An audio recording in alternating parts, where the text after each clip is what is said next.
Hi అండి, అందరు ఎలా ఉన్నారు? ఈసారి వీడియో అప్లోడ్ చేసి 1 వీక్ అయిపోయింది, బాగా గ్యాప్ వచ్చేసింది. ఈరోజు మనము దోస మొక్క గురించి మాట్లాడుకుందామండి. దోస అనేది మనం చాలా ఈజీగా పెంచుకోవచ్చు. మనం సీడ్స్ కూడా కొనబడలేదు కదా. మనం ఎప్పుడన్నా ఇంట్లో దోసకాయలు కోసినప్పుడు ఆ సీడ్స్ తీసుకొచ్చేసామంటే మొలుస్తూ ఉంటాయి కదా.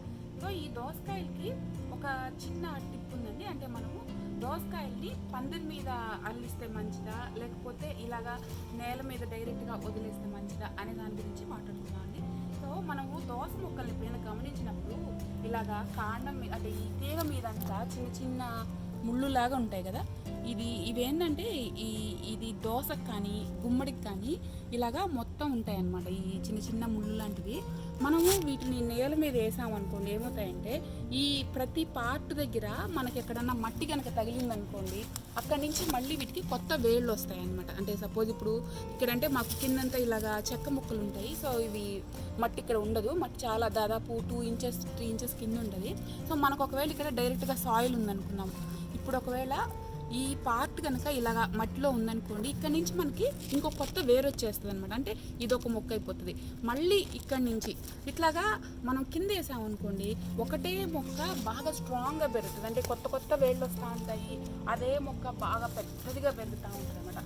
ఇదేంటంటే దోసకి గుమ్మడికి మాత్రమే ఇట్లాంటి ఫీచర్, అంటే ఇట్లాగా ముళ్ళు ఉండడము, ఇక్కడ నుంచి వేర్లు రావడం అనేది ఉంటుంది అనమాట. సో మాకేంటంటే ఇప్పుడు మా ఊర్లో, మాది చిన్న విలేజ్, ఇది ఇంతవరకు ఈ విషయాన్ని కూడా మనం ముందు వీడియోలో మాట్లాడుకున్నాం కదా. మాకేంటంటే మా ఊర్లో మా ఇంటికి పక్కనే ఒక చిన్న కాలం ఉంటుంది. దానికి మా గోడకి మధ్య ఏంటంటే ఒక 3 feet ప్లేస్ ఉంటుంది అనమాట. మేము ఏం చేస్తామంటే, మేము కట్ చేసిన ఇట్లాగా ఏదైనా రోజు వెజిటేబుల్స్ కూరగాయలు అన్నీ కట్ చేసినప్పుడు వచ్చిన తొక్కలు సీడ్స్ అన్నీ ఆ గోడ వదిలేస్తూ ఉంటాం. అప్పుడు ఏంటంటే ఈ దోస అనేది కూడా అక్కడ పడినప్పుడు బాగా వస్తుంది అనమాట. అసలు ఎన్ని కాయలు వస్తాయంటే, మేము అసలు సీడ్స్ వేసేస్తాం కానీ తర్వాత వెళ్ళి చూడం కదా. ఎప్పుడన్నా ఒక 2 monthsకి 3 monthsకి మా నాన్న అటు సైడ్కి వెళ్ళి చూసినప్పుడు అసలు ఎన్ని దోసకాయలు ఉంటాయండి. మేమైతే దానికి ఏం కేర్ కూడా తీసుకోం.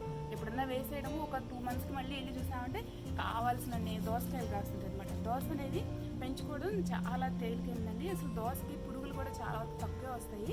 ఒకే ఒక్కటి నేను నోటీస్ చేసింది ఏంటంటే, సీజన్ బట్టి పచ్చపురుగు అనేది ఒక్కటి కనిపిస్తూ ఉంటుంది. మనం దాన్ని కనుక కంట్రోల్ చేసుకున్నామంటే దోసను పెంచుకోవడం చాలా తేలికండి.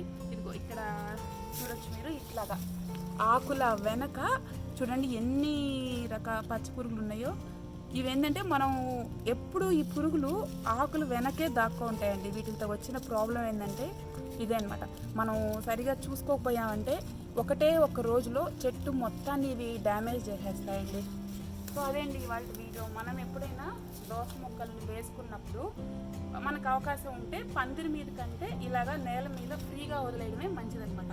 సో దానివల్ల ఏమవుతుందంటే మొక్క అనేది బాగా పెద్దదిగా పెరుగుతుంది, కాయలు కూడా మనకి చక్కగా వస్తాయి అనమాట. ఇదే ఒక చిన్న టిప్ దోసకు సంబంధించింది.